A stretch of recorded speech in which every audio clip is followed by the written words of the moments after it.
Okay po mga kaibigan, gaya nga po sa ating sinabi sa mga nakaraang video natin ay atin pong ipagpatuloy yung ating pag-aaral tungkol po sa Revelation, no? So nasa Revelation chapter 3 na po tayo.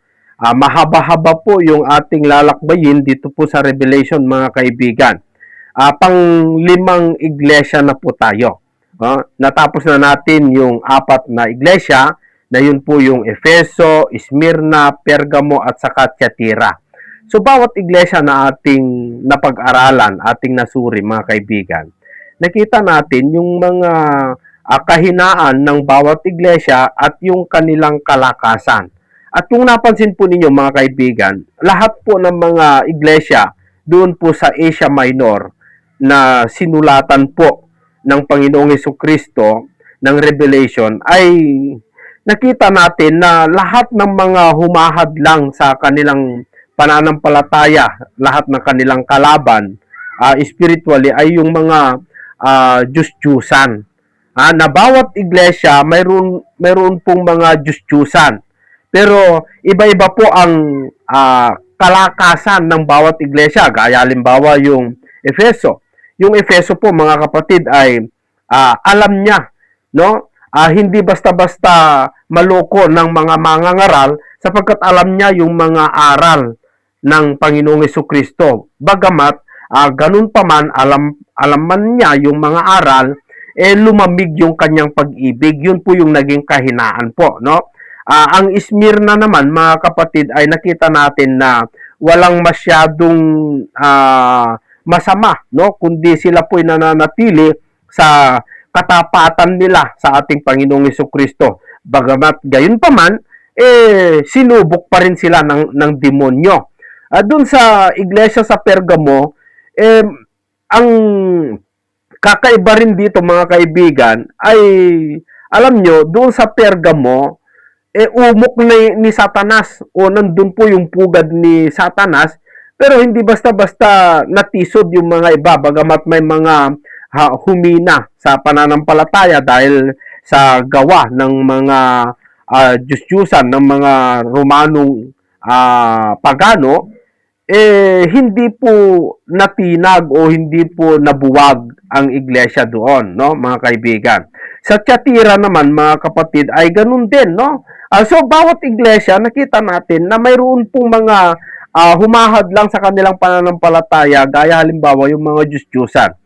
Sa pag-aralan po natin ngayon dito sa chapter 3, yung iglesia sa Sardis, na kung saan mga kaibigan at mga kababayan, itong iglesia po sa Sardis ay isang lungsod na kung saan ayon po sa nakalap nating kaunting impormasyon doon po sa Sardis mga kaibigan, ang istorya po dito sa lungsod ng Sardis nung unang panahon, noong 547 BC, ito po ay sinakop ni King Cyrus, yung taga-Persia, na sinakop itong si King Cyrus the Great at nasakop niya itong Sardis. Ganun pa man, nagpatuloy pa rin na lumakas at tumibay ang lugar o lungsod ng Sardis. At noong 334 BC ay sinakop ulit ito ni Alexander the Great, mga kaibigan. Pero ganun pa man, nanatiling matatag. Yan po ang istorya ng Sardis, mga kapatid. Sa pangatlong trahedya na naranasan ng lungsod ito hindi pa yung iglesia, yung lungsod ng Sardis, mga kaibigan, ay nung nagkaroon ng lindol noong 17 AD. 17 AD. Nagkaroon ng lindol doon po sa Sardis na kung saan winasak yung maraming mga building, maraming mga hanap buhay ng tao, pero ganun pa man, napagtagumpayan ito kasama ng iglesia doon sa Sardis, na kung saan dito sa Sardis mga kaibigan at mga kababayan, ito yung tinatawag na lugar kung saan mayaman. Mayaman sa pera, kilala sa buong Asia, sa buong mundo, mga kaibigan, napakagandang lugar kasi dito po yung produkto ng mga gayas doon sa Tiatira. Dito rin ay mga tagagawa rin o dito rin ginagawa yung mga magagandang tela. Magagandang tela at yung mga magsasaka. Maganda ang buhay dito, mga kaibigan. Yun po yung kaunting nakalap nating impormasyon dito po sa Sardis, na kung saan, mga kaibigan, ito ay mayaman po sila sa material na bagay, mga kapatid. Kung atin pong babasahin dito po sa Revelation chapter 3, katulad sa mga unang iglesia na ating napag-aralan, mayroon din babala o mayroon ding sulat ng ating Panginoong Hesukristo sa mga yung iglesia sa Sardis. Sa makatuwid, mahal na mahal po ng Panginoon yung mga kanyang iglesia, hindi niya pinapabayaan. Bagamat may mga kahinaan, pero binibigyan pa rin niya ng mga pangalawang pagkakataon. Kung ating babasahin dito po sa chapter 3 ng Revelation, sa verse 1, ganito ang sinasabi. At sa anghel ng iglesia sa Sardis ay isulat mo. Ang mga bagay na ito ay sinasabi ng may 7 espiritu ng Diyos at may 7 bituin. So walang iba, mga kaibigan, na sinasabi dito kundi ang ating Panginoong Hesukristo, kasi siya yung may hawak ng 7 espiritu at ang 7 bituin. Na yung 7 bituin ay sumisimbolo ng 7 anghel na nakabantay sa iglesia, mga kaibigan. At yung iglesia o yung candlestick naman ay sumisimbolo ng 7 iglesia, na yun po yung mga pinag-aaralan natin. Sabi dito, nalalaman ko ang iyong mga gawa, na ikaw ay may pangalang ikaw ay nabubuhay at ikaw ay patay. Dito sa verse 1 pa lamang, mga kaibigan, tinukoy na po ng ating Panginoong Hesukristo kung ano yung kalagayan ng iglesia sa Sardis. Bagamat sabi niya, ikaw ay may pangalan, ikaw ay nabubuhay, at ikaw ay patay. Ang ibang salin po dyan, mga kaibigan, sa libro po ng Apokalipsis, sa magandang balita, Biblia, atin pong titignan kung ano po ibig sabihin, no? Para maunawaan natin maigi. Dito po sa chapter 3 ng Revelation, sa verse 1, sabi dito, isulat mo sa anghel ng iglesia. Magandang balita, Biblia ito, no? Sa Sardis.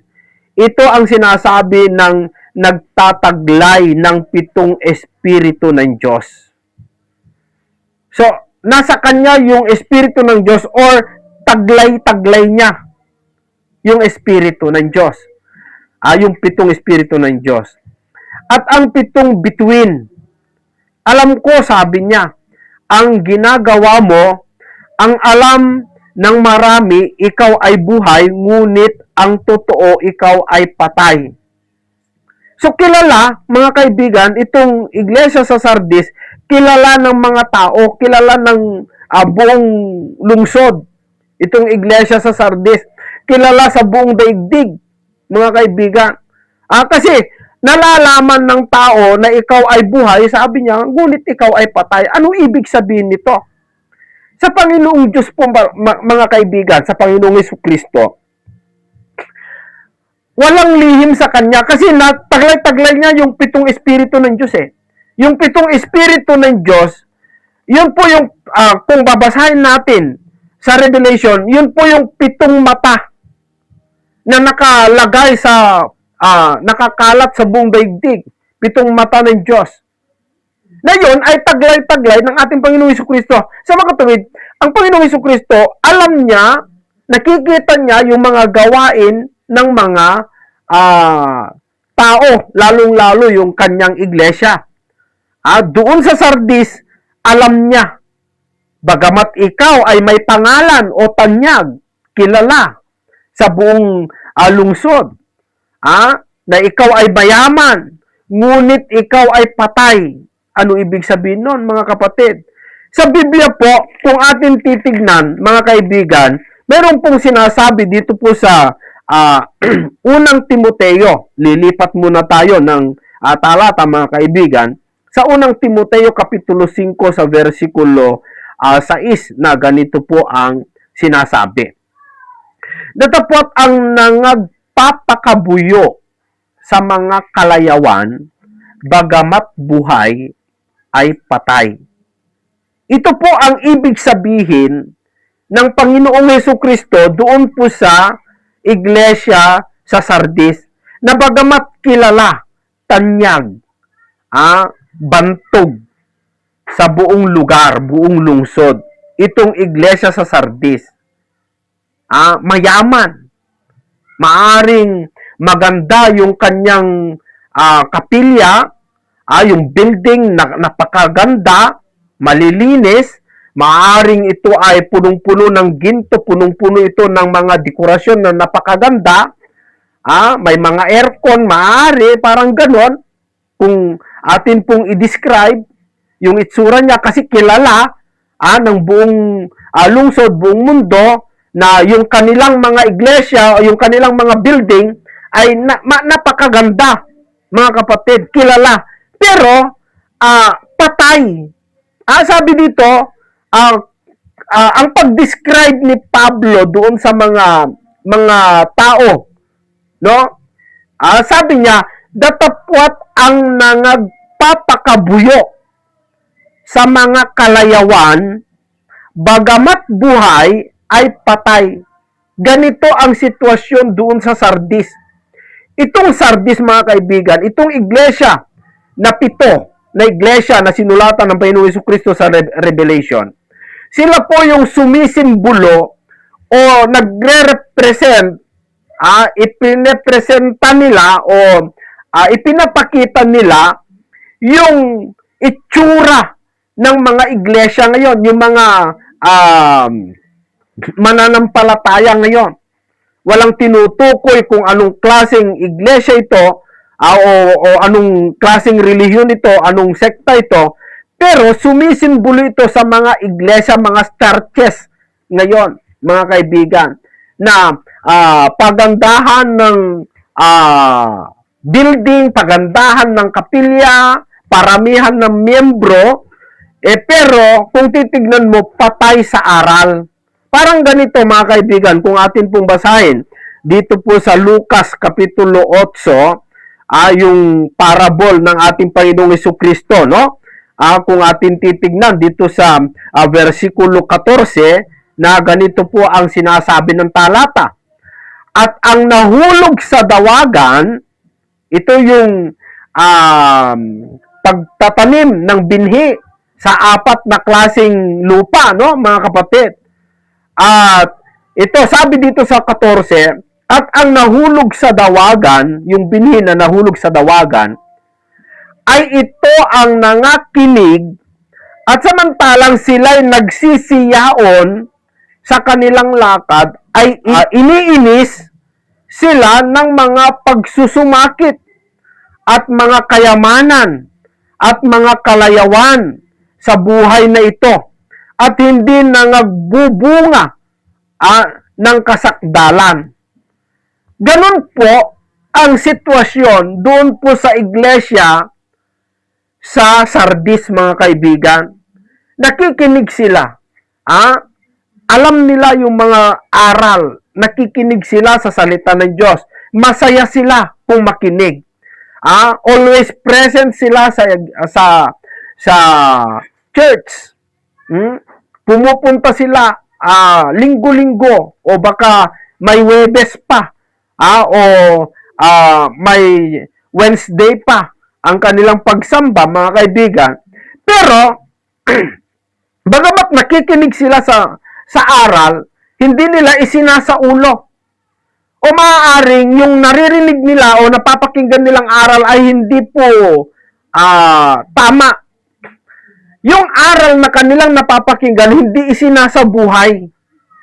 Kaya, mas umaapaw o nangingibabaw yung yung mga yung mga kayamanan, yung trabaho, kasi itong lungsod ng Sardis Sardis mga kaibigan, ito po ay lugar na mayaman, kilala sa lungsod. Mayayaman ang mga tao, masisipag. Nandito po yung maraming mga trabaho dito, gaya yung paggawa ng mga tela.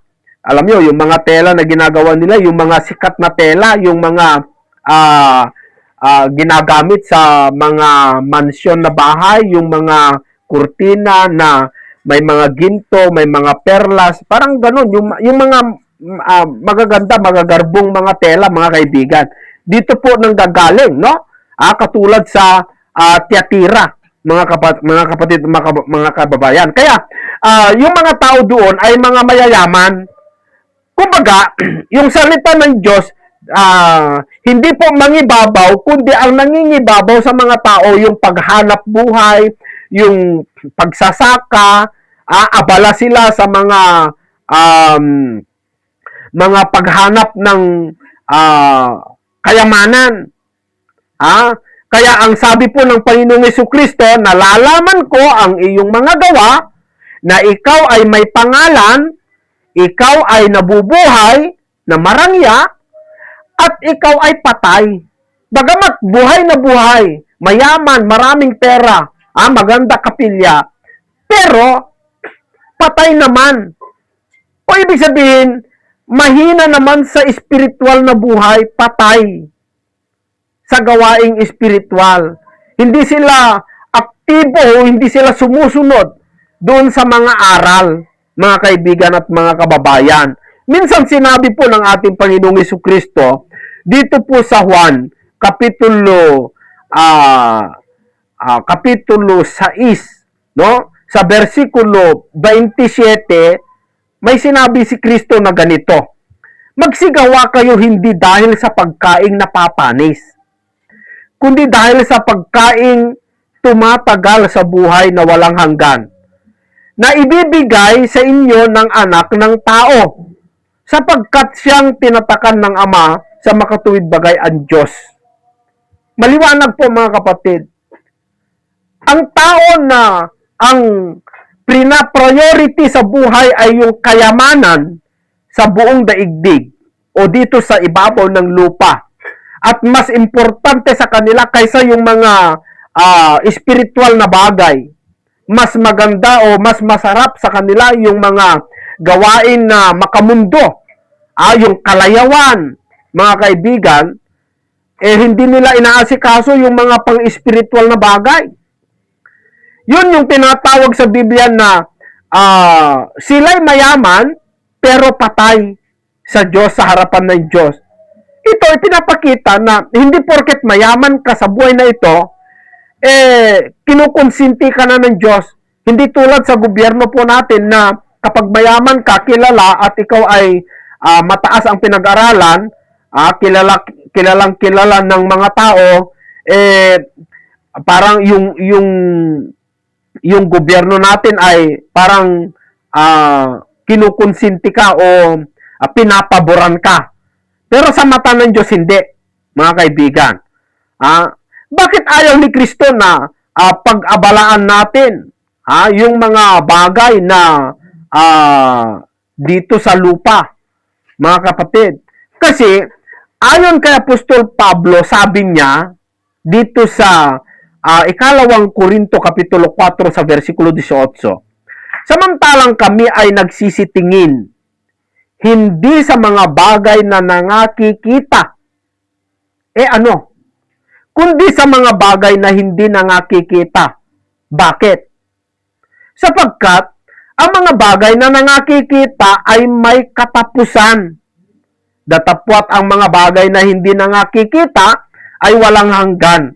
So ang pinag-aabalahan po ng mga apostol, katulad ni Pablo, na siya pong nagministeryo dyan po sa Asia Minor, ang pinag-aabalahan po ng mga apostol, yung mga bagay na hindi nakikita dito sa lupa, yung hindi panlupa. Kasi alam ni Pablo na yung mga bagay na nakikita ay may katapusan. So yun po ang naging sitwasyon dito sa Sardis. Nangingibabaw sa kanila, yung mga iglesia doon, nangingibabaw sa kanila yung kalayawan ng buhay, yung kayamanan, mga kaibigan at mga kapatid.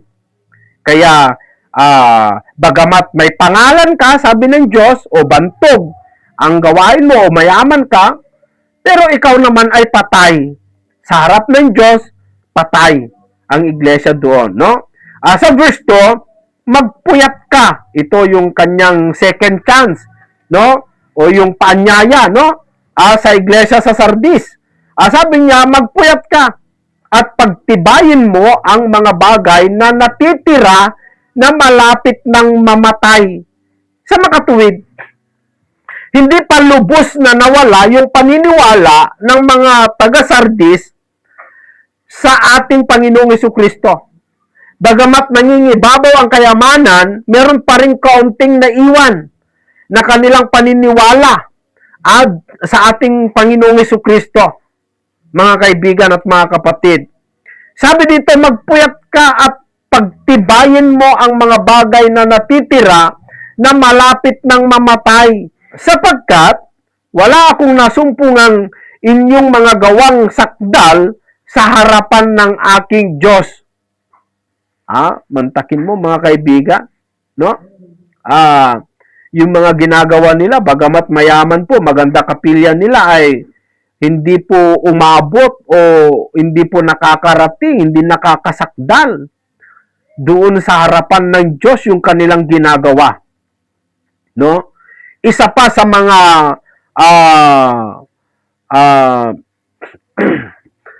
kaaway na spiritual itong iglesia sa Sardis, mga kaibigan, maliban sa kayamanan, andyan pa yung mga Diyos-Diyusan ng mga pagano, andyan yung paniniwala nila kay Cybele. May Diyos-Diyusan po dyan na ang pangalan ay Cybele, mga kaibigan. Sila po ay mga yung sumusunod sa pagsamba sa mga Diyos-Diyusan ng mga pagano. Si Artemis, si Zeus, at saka si Apollo, yung mga ginagawa ng mga Diyos-Diyusan na ito, yung mga aral ng mga Diyos-Diyusan na ito, ay nahahawa itong iglesia sa Sardis, na isa sa mga bagay na ng pahina sa kanilang pananampalataya. Kaya yung kanilang pananampalataya, wala man lamang naging sakdal sa harapan ng Diyos. Kaya dito sa verse 3, sabi dito, alalahanin mo nga kung paanong iyong tinanggap at narinig, at ito'y tuparin mo, at magsisi ka. Kaya't kung hindi ka magpupuyat, ay paririyan akong gaya ng magnanakaw, at hindi mo malalaman kung anong panahon paririyan ako sa iyo. Yun po yung sabi niya. Kung ano yung napakinggan mo, sabi ng Panginoon, na narinig mo, tuparin mo. So dito, dibalde na naman dito yung aral ng mga Baptist na once saved, always saved. Kasi kahit nandun ka na sa iglesyang totoo, kahit sumampalataya ka na, kahit nakarinig ka na, kung hindi mo ito tutuparin, baka pariyan ako na parang magnanakaw, sabi ng Panginoong Jesucristo, kaya dapat tuparin mo. So may babala, mga kaibigan at mga kababayan, na kapag hindi nila tuparin yon, mawawala yung kanilang kaligtasan. mayroong bagay na sinabi dito sa verse 4 na isa sa maganda doon sa Sardis ay ito. Ngunit mayroon kang ilang pangalan sa Sardis na hindi nangagdumi ng kanilang mga damit at sila'y kasama kong magsisilakad na may mga damit na maputi sapagkat sila'y karapat-dapat. Bagamat yung mga ilan doon sa iglesia sa Sardis ay talagang nagpakabuyo na sa kayamanan, sa Diyos-Diyusan, halos mamatay na sila sa spiritual na buhay, minamahal pa rin ng Panginoong Jesucristo, sinulatan pa rin, at binibigyan pa rin ng tsansa na magsisi. Ang nakakaganda po rito, mga kaibigan, may mga ilan doon sa Sardis na talagang nanatili na malinis ang kanilang mga damit o yung kanilang pananampalataya, yung kanilang paniniwala sa Diyos, hindi nadumihan yung purity, yung pag-ibig nila hindi nadumihan. Mga kapatid, sila'y kasama ni Kristo. Kaya naalala ng Panginoon ang iglesia sa Sardis dahil sa mayroong mga ilan doon na talagang hindi nag-iwan ng pananampalataya at hindi dinumihan ang pananampalataya nila sa Panginoon. Sa 5, mga kaibigan, ay ganitong sinasabi. Ang magtagumpay ay daramtang gayon ng mga mapuputing damit at hindi ko papawiin sa anumang paraan ang kaniyang pangalan sa aklat ng buhay at ipahahayag ko ang kaniyang pangalan sa harapan ng aking Ama at sa harapan ng kaniyang mga anghel.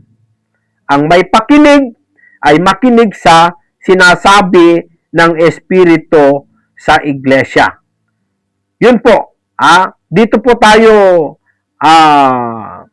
titigil, mga kaibigan, sa verse 6. Nasabi dito po sa verse 5, yung magtagumpay daw ay daramtang gayon. Ano yun? Bibigyan ng puting damit. Ang puting damit po, sumisimbolo sa mga magagandang gawa. Na kung saan, yung magagandang ginawa mo dito sa ibabaw ng lupa, yung pagtulong mo, yung pananampalataya mo, yung hindi ka sumamba sa mga Diyos-Diyusan, yung hindi ka nagpakabuyo sa mga kalayawan, mga mabubuting gawa po yon, mga kapatid, naipon sa langit. At kapag ikaw ay magtagumpay, ibibigay sa iyo ng Panginoong Diyos yon bilang karangalan. Yung puting damit kasi ay sumisimbolo ng glory, karangalan, purity, mga kapatid. No? So, bibigyan ka ng karangalan ng Panginoon. At hindi ko papawiin, sabi, sa anumang paraan, ang kanyang pangalan sa aklat ng buhay.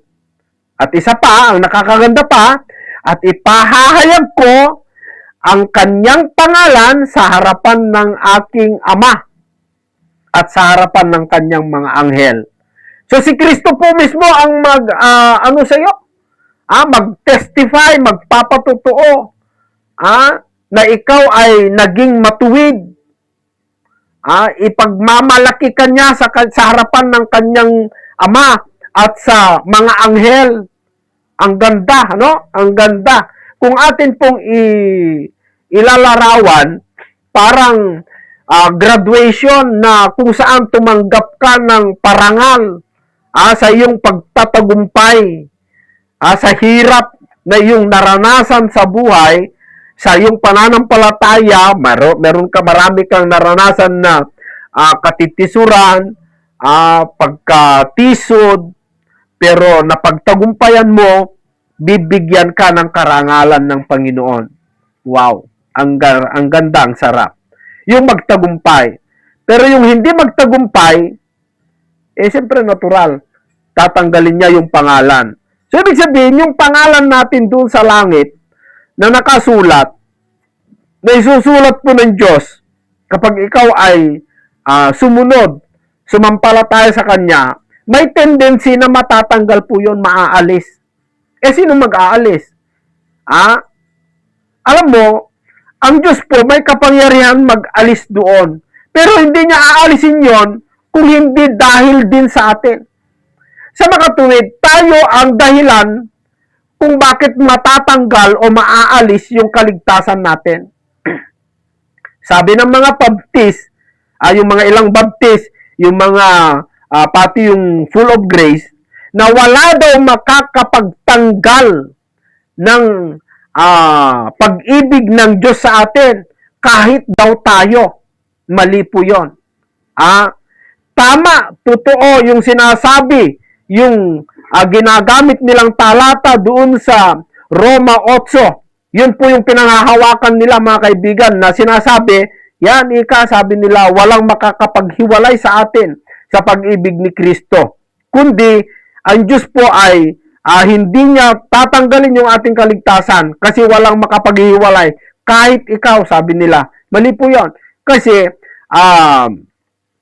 pwedeng matanggal yon. Totoo, yung mga tao, yung mga anghel, kahit ang kaharian, hindi nila kayang ihiwalay tayo sa pag-ibig ni Kristo. Pero, kung ikaw ang gagawa ng paraan o aalis, pwede kang iwanan o pwede kang mahiwalay sa pag-ibig ni Kristo.